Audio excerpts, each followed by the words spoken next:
All right, we're back to talk about Silo, Season 2, Episode 4, titled The Harmonium. This episode written by Sal Caeros and directed by Eric Avellino, which was the same director as Episode 3. Again, Silo taken from short stories and books by Hugh Howey. In Silo 17, Solo wants to talk about the circus, all the animals and trapeze artists that she can tell Juliet about, but all she cares about is developing her underwater breathing apparatus. Solo eventually helps out by showing her a harmonium and recommending using the tubing inside of it. Juliet gets it working and successful in diving down and finding an old firefighter suit. But once she has that, the realization that going outside is one step closer, Solo really freaks out, runs back, and locks himself inside the vault.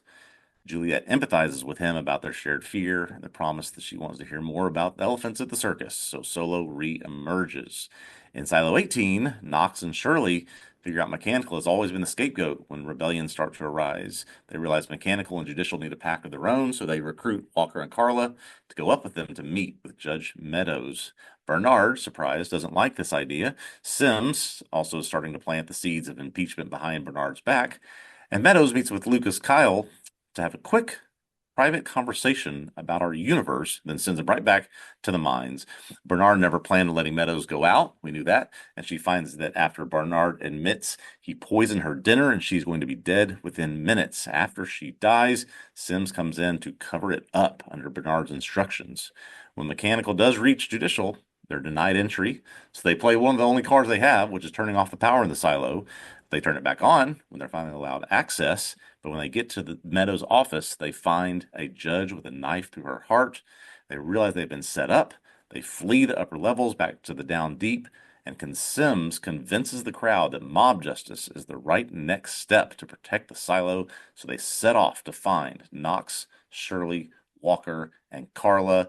I was super intrigued by the last 10, 12 minutes of this episode when all this was unfolding. Can't necessarily say the same about other parts of it, but I thought this part with Mechanical and Meadows and this whole backstabbing that's done here was quite well done. I think was the strongest part of this episode.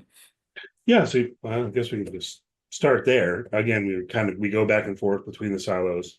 Um, there are some things I think I ultimately want to say that will kind of relate to both when we get to talking about some of the questions and the information we're being given that might Yeah. help us answer those questions. But yeah, I definitely think it was well done. One thing I thought was really interesting about this is that their plan, the mechanical people, their plan basically was exactly what we laid out last week as like what would seem like a rational way to quell the rebellion. There's we'll let a few people go outside, check it Yeah, out, come back in. The people that are trusted or whatever, exactly. Exactly. and the fact that Bernard's reaction to that is absolutely not, that is that everything about that's in direct violation of the pact. Yep. So again, I mean, I guess I jumped to it a little quicker than I thought I would. Got me thinking again about what is increasingly the biggest question in my mind, which is just sort of why. Yeah. Why is the plan like this? Um, with all of those details, right? It actually is dangerous to go outside. Why can't they let some people go outside to confirm that? Right. One thing I got thinking about was, that potentially they could be laboring under the thought that letting someone go out and then letting them come back in would like contaminate the silo Yeah. or something. So I was thinking about that, but it feels like so maybe they do think that. Maybe even Bernard, but Bernard would probably know that that's not true, and I think it's not true because of what we've seen with Juliet Hmm. and Solo. Yep. Because if Solo thought that, he would have been much more afraid to come out of that vault. Yeah. He absolutely would He would not have have come never out of come that out. vault Yeah, ever. exactly. So it seems like Juliet was able to go outside, go from one silo to another, um, and Yeah. Yeah. So it seems like Bernard. I, Maybe one of the things I found curious about this episode was it seems like Meadows didn't have as much information as maybe I presumed that she did. Maybe that's because she left Bernard 25 years ago and she would have come across all this information. When she does things like ask the fundamental question, why did we lose this world? When she sees a vision of things of how they used to be, she doesn't know the answer to that question. She doesn't know some of the key things about, um, what and why Bernard is doing things that I would assume that she would have. Again, maybe it's because she left as his shadow 25 years ago, but Bernard seems to be holding all of the cards and all the information here, and so can just create his plans based on what he thinks is best, considering he's got what other people don't have. Yeah, I mean, I don't know. I guess I think that line might be a little bit more ambiguous. You know, Ooh, okay. she knows that she's going to die, and she's being shown images of the world that pre-existed the silos. Um, so is there some space where she might know the kind of practical level, answers of what happened? Like you've read it in a book, Yeah, yeah, but yeah. be asking, how could we lose this world? Like, why? Like, what? How could it have been allowed to happen, or something like that? I don't know. Kind of Or like is yeah, we had decades of knowledge about a climate crisis. How did we let it get to the point where we lost this world, right? yeah. I mean, if it is that, you'd say, well, we were just like for decades, we're like, hey guys, global warming's happening, and Yeah, maybe we should do something about it, and then everyone just says, what? I don't want to pay more for gasoline, and I right, mean, right. goes on that way for decades. That's not plausible at all. Um, but yeah, I mean, so what does she know? And why doesn't she tell? But because it does seem like she knows something Bernard does not know, Yeah. and she won't tell it. Uh-huh. Yeah. Whatever she read in this letter written by Salvador Quinn, I think the guy's name is, who's not someone we've met. That was one of it. Well, I wanted to confirm that with you, but I do not think we've heard that name before. I don't think we've heard it before. I No. mean, uh, it's possible that it was thrown out in some previous line of dialogue but I Yeah. don't think we've heard it before. That he was the head of IT like 140 years ago or something, like during Uh-huh. when the rebellion was happening. Yeah. Yeah. Um, so that's interesting. But whatever it is, this is why she stopped being Bernard's shadow. This is why she became a drunk for 25 years. And this is something she's not willing to tell Bernard, even though she's about to die and she knows it. Yeah. Why Yeah. not? I've been trying to come up with an answer to that question that I think is plausible since I saw this several days ago. And I don't know what it is that she would not tell him or why she would not tell him. Like if Salvador Quinn says something to the effect of, this is all you talked about this a couple weeks ago, this is all an experiment, or none of this is real, or why wouldn't she try to ruin Bernard's life and his worldview with her dying breath by telling him that? I just don't know what it could be that she wouldn't tell him. Right. I mean, whatever it is, this guy just murdered you. Are Yeah, you withholding because you don't want to bum him out? You right, know, exactly. well, that maybe, and that's very, very kind of her if she's still thinking, oh, this is just this terrible truth that I learned. I can't possibly share it. Yeah. You're going to become a drunk for 25 years. You know what I mean? Yeah, what are you holding back at that point? I mean, it's like there's no reason to protect anybody, especially the person who just poisoned your mushrooms. Yeah, it's odd. It's odd. And then, but it does feel like that relates directly to the big question, or has to. And I found myself a little disappointed that Silo withheld from us here. So it's Yeah. just like, you've got limited plot opportunities where it would be plausible to actually give us direct answers to any Yeah. questions. And this was potentially one, what you did with Meadows, where she could have said what was in that letter. Um, I have to guess, or maybe I'm hoping that Bernard will be curious enough about this now that he'll start trying to find out. Yeah, and what would be the quest to find out if, in fact, he did? I mean, we saw him smash that hard drive. Now, whether he smashed the part that contains the piece of the letter that he needs, I don't know, but we saw him Yeah. destroy it. I did start wondering about that. Like, how destroyed is the hard drive? Is it Exactly. irreparably destroyed? You did he smash it but then put it in his drawer? I'm not sure Yeah. exactly what he did with it after he smashed it. Is there any Yeah. way that you could still get information off of it? You know, like potentially. I recall it Yeah. looking a bit like a CD-ROM or a Right. DVD or something like that. Right. Where you could imagine that even if you had a broken CD-ROM, that maybe you could somehow read the information on that shard. Yeah. Or So it's like when you see in movies, people smash a cell phone or break a cell phone in half. Well, you can still pull out the SIM card and plug that in another phone, and something like that. yeah, that doesn't really do the trick on the cell phone, right? Just like breaking the hinge.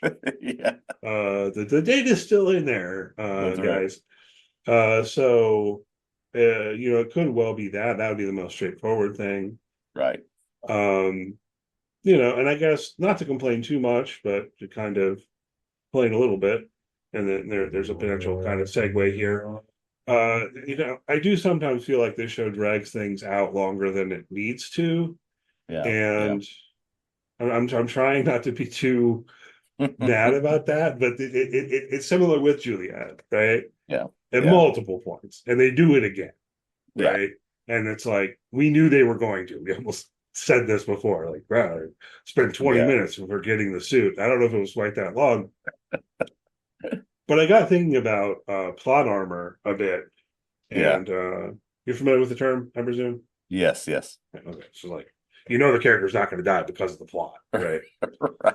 Yes. So it's like obviously Juliet's not going to die, and I started thinking about it. Well, I was also thinking about it when I was catching up on Stranger Things over the weekend. But then again, here where it was kind of like, here's my thought. I think it's okay to take the protagonist or like significant character isn't going to die Right. Right. and put them in deathly peril, right? I think that's okay. And so it works. Oh man, they're in this terrible situation, and I know they're not going to die, but I'll suspend that a little bit in order to feel the tension and so on. But then there can be a tendency to do what Silo does in this episode when Juliet is going to get the suit, Yeah. which is to then like put in further obstacles to make it worse and worse, kind of almost. And you're Yeah. just like, we know she's gonna live, just like this. It just starts Yeah. seeming excessive. And I don't know if I've Yeah. Oh, articulated the, my the thoughts the well enough. rope's caught now. Oh no, we got to find a way to get the rope unstuck. Yeah.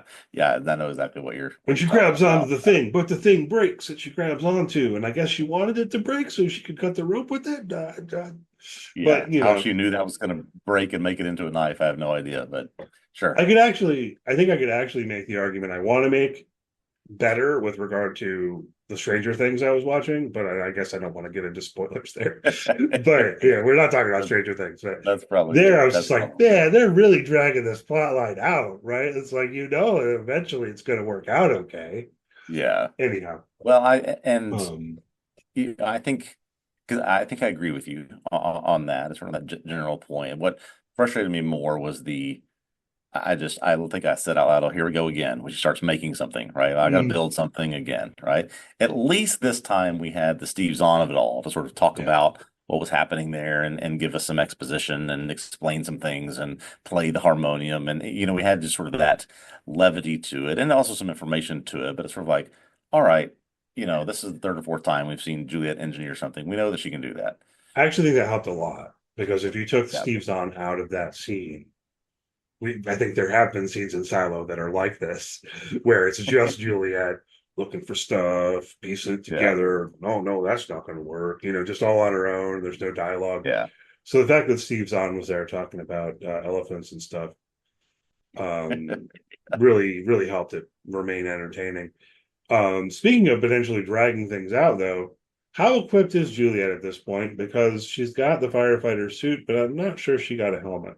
There, yeah, you're missing the key component to the suit. It's like you're not going to go through a pit of fire and be able to walk through. You need something to give you air as you walk. Who knows how long outside? She has no helmet, so I think you're right on there. Yeah, I think. So I think And that we was know why we, she was we sort of frustrated. She wanted to talk to Sally like, "Hey, we're not done. I actually don't have everything I need." But then yeah, he's freaking out. So it does again get me feeling like, all right, this is going to take up the whole season before presumably she finally goes back to the original yeah. Silo. And I don't know how I'll feel about that. If if episodes 2 through 9.5 are just trying to build a suit. Made sort of a little cheeky reference to Iron Man in the piece I wrote this week. Yeah, It- you know, I love that part of that movie where Tony Stark is in the cave building the suit. But if we have a whole season of Juliet just in the silo building a suit so she can walk, leave a silo again in the end of the finale of this season, that's going to feel a little bit underwhelming.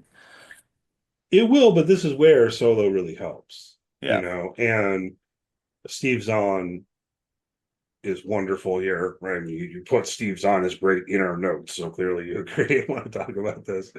Um, but it's not just his performance, I mean, but the fact that through Solo, we Hmm. really do have a meaningful source of information potentially. Yeah. Um, he's never going to directly lay everything out, Right. but at least there's that element to it, right? So if it does end up being that Juliet's basically spending the whole season until the finale in the Silo 17 with Solo, well, then there's a lot more space for stuff to come out in their conversation, Yeah. and um, that's what could be really interesting and compelling here. Not the That would be the benefit. I, you I know agree completely with that. Yeah. yeah. Speaking of which, okay, so let's talk about Solo. The harmonium. The harmonium is the Hmm. musical instrument which he thinks of that she can use for the pump, which is a real thing, right? As you noted in your article, Yep. right? Uh, didn't know that last week. You Nope. mentioned the title Nope. last week. I did not know what a harmonium was. But regardless, so you mentioned that he's constantly talking about the circus and things like that. All elephants. Elephants really cool. Most interesting thing though is when they're in that classroom and he talks about, oh, this is this girl's backpack. He uses her name, Yeah. but I don't remember her name. And Juliet points out that this would have been a classroom for like 12-year-olds. Yes. Yeah. But it sounded like from what Solo was saying, I don't know. Juliet's not making the inference, but I am. I think Solo has been in the vault since he was a kid. I think since he was like 12 years old, he's been in that Yeah. vault. What do you think? So that's how I read it as well. But we also know, I believe we know that Solo was going to be or being groomed to be a shadow for a director of IT. So, I mean, there's some prodigy picked at a young age to start doing that. I don't know sort of how the mechanics of that work, obviously, but that was the impression I got in terms of the age there. Yeah. I mean, in terms of being the shadow, I don't know. Maybe that was their general plan, at least in Silo 17, that Yeah. you start training someone when they're a kid. Yeah. Um, it doesn't seem like that's the case in Silo 18. Things are also weird though in Silo 18 because Yeah. Meadows was Bernard's shadow like 25 years ago, and then he just hasn't had one. Like, I think he's supposed to Yeah. have one. How old do you think Meadows is? Um, oh man, I don't know. I didn't look up the age of the actress, so I'm really hesitant Yeah, here. it's just she appears to be middle age or just past middle age to me. So Yeah. it's not like she left him when she was 12 years old or 13 years old. It seemed like she would have been an adult of some kind when that happens. So yeah, yeah, there must be things done differently in these places. Yeah. Um, we don't know. We don't know. But I Yeah. did look up Steve Zahn's age, And of course, we cannot directly presume that the character in the show is the same age as the actor portraying the character. There's at least some wiggle room there. Steve Zahn's 57. So, Oh, wow. yeah. Yeah. So, I mean, okay, Solo could be a little bit younger again, potentially. But I Uh, guess without feeling like we know for sure precise years, I am feeling like all of this confirms for me, at least at the moment, that okay, it really was more than 25 years ago that this rebellion occurred in Silo 17. Maybe it was more like 45 years ago. That yeah. that that those timelines are feeling verified. Um, and then given what we see in Silo 18 with the writing on the wall that Knox and Shirley are looking at, I'm increasingly throwing out my speculative theories that maybe they haven't been in there that long. Yeah. And it seems like I forget if this is just an inference I made or if this is something that's addressed, but he said something to the effect of every generation something happens and it's blamed on mechanical. And so, yeah, the wall would indicate that this has happened several times. Maybe they've been there a long time, but as we talked about with the mind altering drugs and all sorts of things that are going on, you could very easily manipulate that.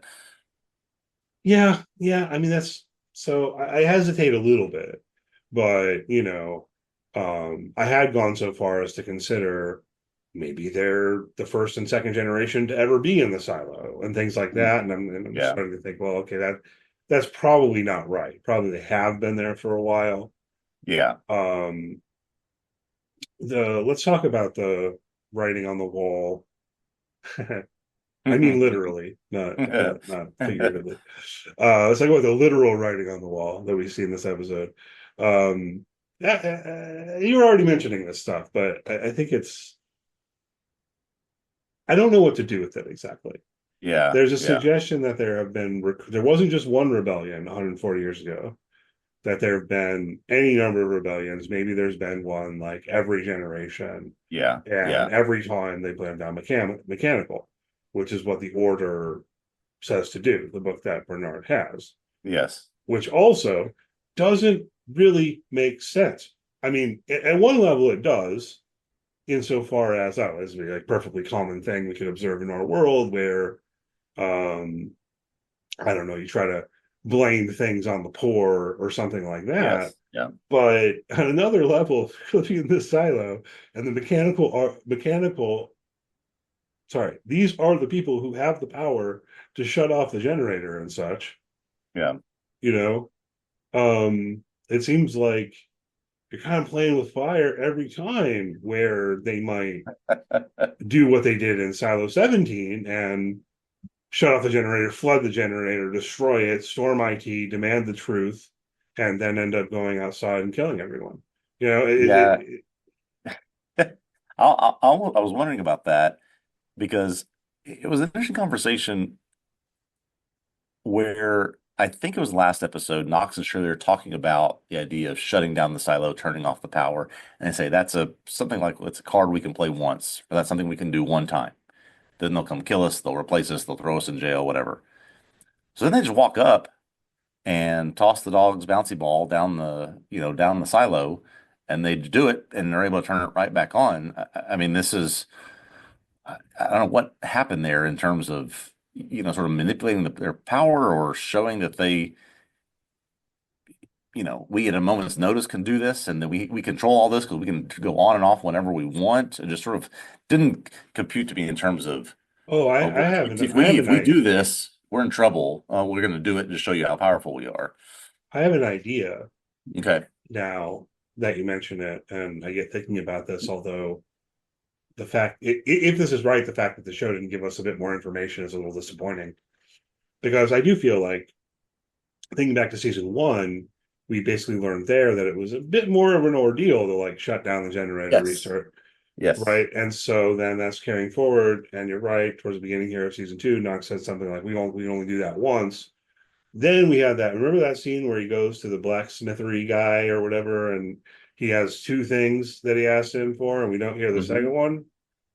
Maybe somehow the second one was involved in setting up the generator so that they could more easily turn it on and off. Yeah, yeah, to do But if that's something. right, why didn't they just tell us that? Just yeah, yeah, I don't know. Yeah, but I am tracking that conversation to see if we ever circle back to that guy to see what was the second thing that Knox wants him to do. That seems like something they want to come back to. We'll see. Yeah, and maybe it is this, and maybe just like in the next episode that will come up. Yeah. You know, maybe Bernard would be like, "How did they turn it off and on so easily?" And Yep. we'll find Yep.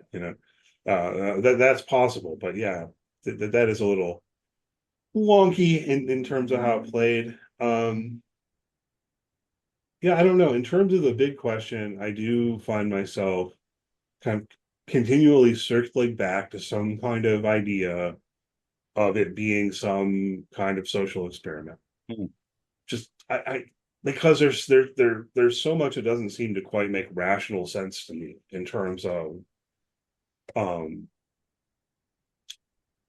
the plans of the people in power. Like, why are they doing it this way? Yeah.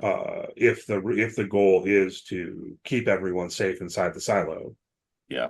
Um, And I found myself during this episode and the last one as well thinking, who or how or what was the thing that has made Bernard so zealous about this idea of following that thing to the letter? There needed to have been, he needed to have shadowed somebody. He needed to have experienced something, have been told something, have been shared some information with him. Um, is he yeah. being incentivized in some ways? Like, what makes him so? I mean, it's more than just religious about following this thing. It's like nothing can get in the way of it. I don't know. I mean, there must have been someone like him before that gave him this worldview.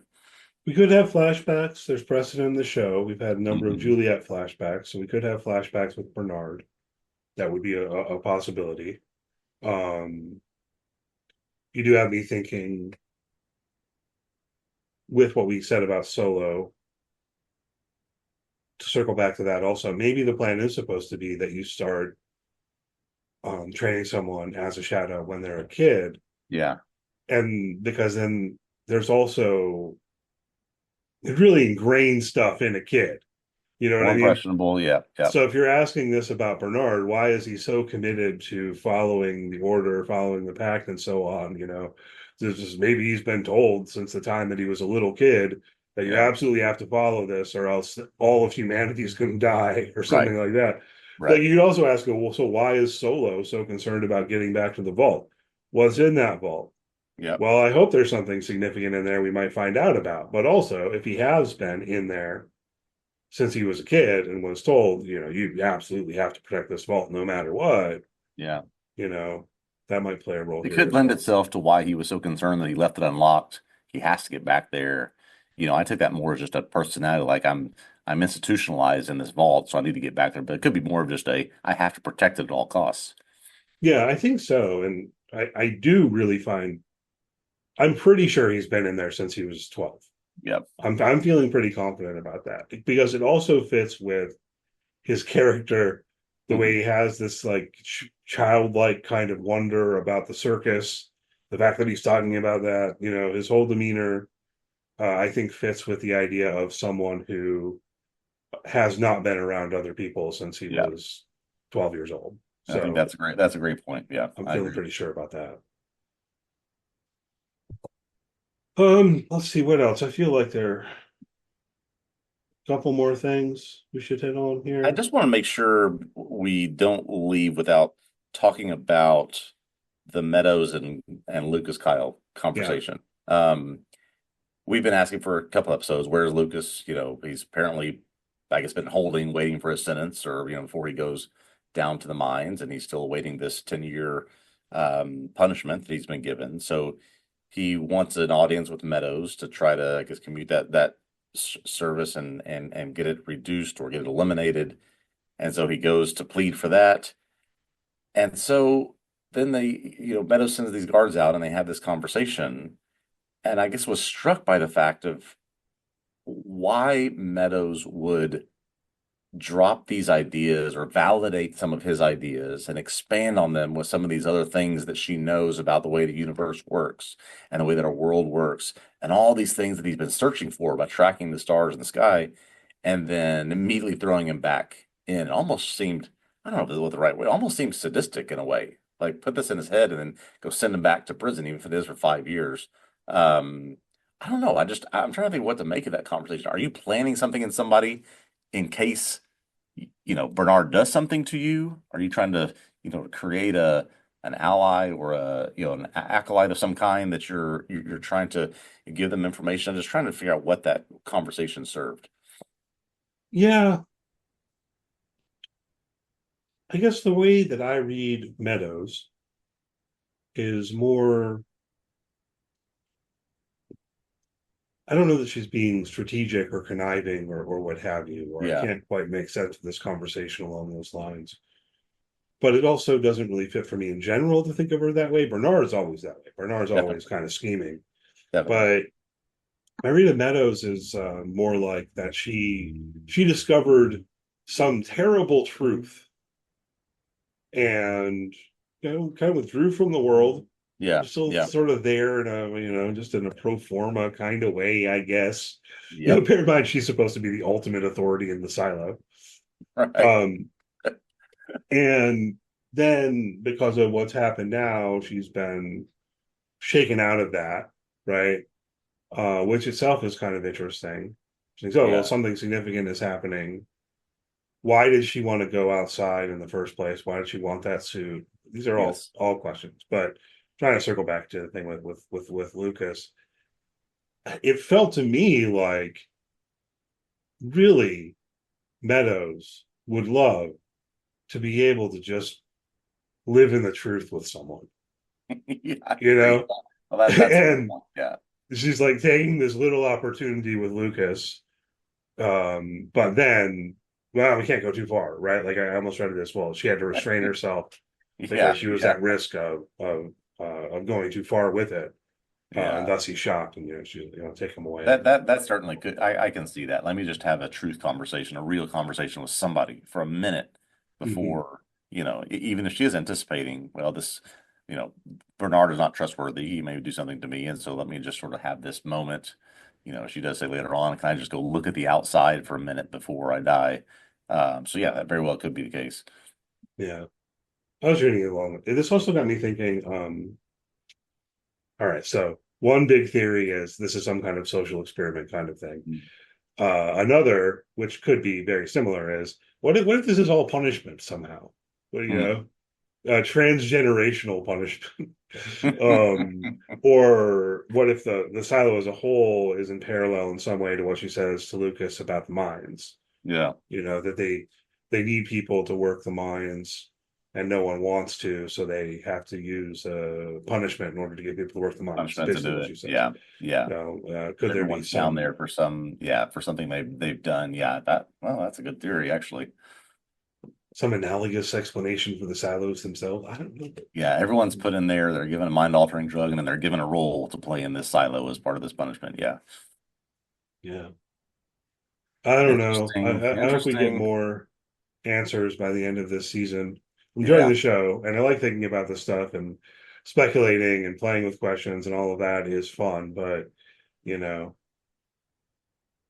information is also good. We need clues, I guess is what I'm yeah, saying. we do, we do. We also need I agree clues. with that. Um, cool. So I think that we didn't really talk about Sims. We didn't really talk about the impeachment. I've mentioned Yeah, it now. I don't know if it calls for a lot more. yeah. It may be that's we're better suited to see what the fallout of that is. That Bernard knows that Sims tried that. What happened between the two of them? You know, there's always this tension, but now that he knows he tried to go sort of behind his back and do something, what does that mean for Sims in the future? Yeah, where Sims's wife seems to think, oh, you do this, you maybe get back in Bernard's good graces or something. I Right. don't know, man. Maybe on the contrary, doing this behind his back. Oh, there was one other thing I want to talk about. This wasn't exactly new, but I pointed out to you in a DM over the course of the week something that occurred to me after we recorded last week. that should have maybe even occurred to me after episode 1 of season 2. The fact that they flooded the generator in Silo 17, but Solo has electricity. Just Yep. want to get that out there in our podcast Yep. because I started thinking that's kind of interesting. Where's that electricity coming from? Right. Right. And also, then we did talk about the chicken stew. Man, he's got enough chicken stew for 45 years. He's got a generator, a refrigerator, live animals in there. He's set. One wonders, you know. I kind of hope we get in that vault at some point. I do too. I do Has too. he been keeping it tidy? um, because we've seen Bernard's vault. Probably looks about the same otherwise, but I Yeah, don't know. So, yeah, I think that about does it. Anything else you wanted to hit on before we wrap up here? I think I'm good. All right. Thanks as always for listening. Hopefully you've enjoyed the podcast. If so, please do leave a good rating, review, all that good stuff. If you're on YouTube, press the thumbs up. Subscribe to your YouTube channel. We'll be back next week to talk about Silo Season 2, Episode 5, which is The Descent, is what it's called. So read into that as you will. Check out tvobsessive.com. Ryan is writing about each episode of Season 2 of Silo. If you want to read his recaps, I encourage you to do so. I wrote it on Season 1. And there's all kinds of other stuff also on tvobsessive.com. I hope that you'll check it out. Follow the site on social media, search for TV Obsessive, and we'll be back next week. All right, looking forward to that. See you next time.